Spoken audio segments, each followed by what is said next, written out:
All right, members of Canada's ruling Liberal Party have elected a successor to Prime Minister Justin Trudeau. Economist Mark Carney won the race, taking nearly 86% of the votes. Now, Carney served as the head of the Bank of England before returning home to do the same in Canada. And this all comes amid the chaotic trade war with the U.S., as we've been discussing. CBS News senior White House and politics correspondent Ed O'Keefe joins us now from the Canadian capital of Ottawa. Ed, in his acceptance speech, Mark Carney said, quote, "In trade, as in hockey, Canada will win." It was a pretty boisterous speech. What does his victory mean for relations with the U.S.?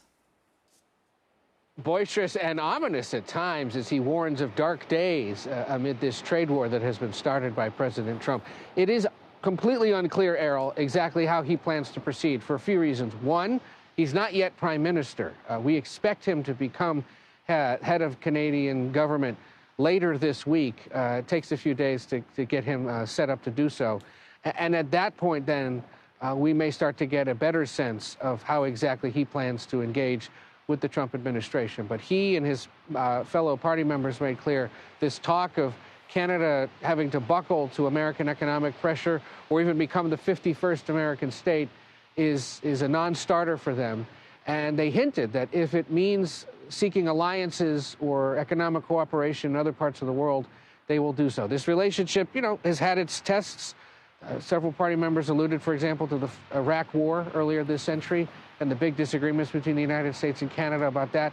This is obviously a lot sharper, but it's been somewhat personal between the president and outgoing Prime Minister Justin Trudeau. So there is a chance here potentially for a reset with Mark Carney, who, as you said, was an economist, former heads of the banks of Canada and England, never been a politician before, and easily held on to now lead the Liberal Party as they seek to hold on to power with a general election that could be held as early as this month, but has to be held by October, the way the rules work here. Errol. Yeah, and that Trump-Trudeau relationship goes all the way back to Trump's first presidential term, so this certainly new and uncharted territory. Ed O'Keefe, great to see you this morning. Thanks very much. Let's dig into this a bit more now with Bryan Passifiume. He's a national politics reporter at the Toronto Sun and also joins us from Ottawa. You're inside, so you're avoiding all that snow outside your window, which is smart. So we're talking about Mark Carney here. His claim to fame is his navigation of the '08 financial crisis as a central banker, but so much of him is unknown to Americans. So why was he elected now? Yeah, he's sort of an outsider, but he isn't. It's kind of hard to explain. The way that Canada's political system works is a lot different than the U.S. It's you guys have separate elections for prime ministers or for the president, but for us, the prime minister is the head of the party. He's not a politician. He's not elected. He still hasn't won a seat in the House of Commons. So yeah, he's been Justin Trudeau's financial advisor for probably the better half of the last half decade. But yeah, he's the real test comes. He's outside of the political world. He's not a politician. He doesn't have a seat. So it's going to be interesting to see what happens, or even how long he's going to be prime minister, because as Ed mentioned, Canada's headed for a federal election. Probably sooner, probably later, but anytime between now and October. So in many ways, it seemed like this is a stopgap moment for Canada. Help us understand then what we might expect from those upcoming elections, because for months, polls showed the opposition Conservative Party leading the Liberal Party, but now they're statistically tied, and we saw this result. So what's happening? I'd say it's tied. I say they've really done a lot to close the gap. Justin Trudeau was sort of elected on a big fervor of Trudeau mania. People loved him. They loved his hair. They loved his handsome looks.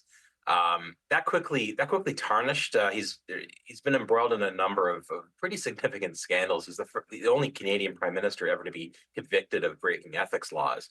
So the Liberals' fortunes have just plummeted over the past few years, particularly lately with the cost of living crisis. That coupled with the trade war that you guys have launched against us. So right now the polls are sitting there about, the Conservatives are about 10 points ahead, which is a lot less than what it used to be. It used to be a huge gap. But, with Justin Trudeau on his way out and Carney on his way in, the gap's closed. So really the question remains is what's going to happen? The Liberals going to call an election.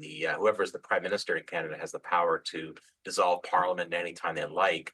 So really, it's a numbers game right now. It's going to see how the Liberals think that they're going to do. Are they going to do better if they call the election now? Are they going to call it later?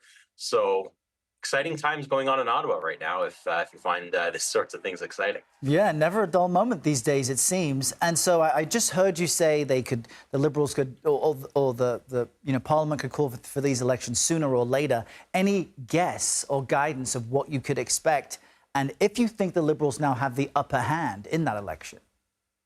That's the question right now. I think that they're in a lot better spot than they were before. Yeah, if the election was held a month ago, the Liberals would have been decimated. Words can't describe how unpopular Trudeau has become, considering Canada has been absolutely in love with Trudeau for the past number of years. But yeah, that's the rumors I'm hearing right now is that one of the first things Carney is going to do as Prime Minister is he's going to eliminate the carbon tax, which is going to be a big relief to Canada. But at the same time, call an election. That's kind of the scuttlebutt right now, but I think they're going to keep an eye on the polls. If they see that if that gap is being bridged more, they might hold off. So really, it's a numbers game, and it's really all up in the air right now. All right, Bryan Passifiume, appreciate you waking up with us, joining us from Ottawa.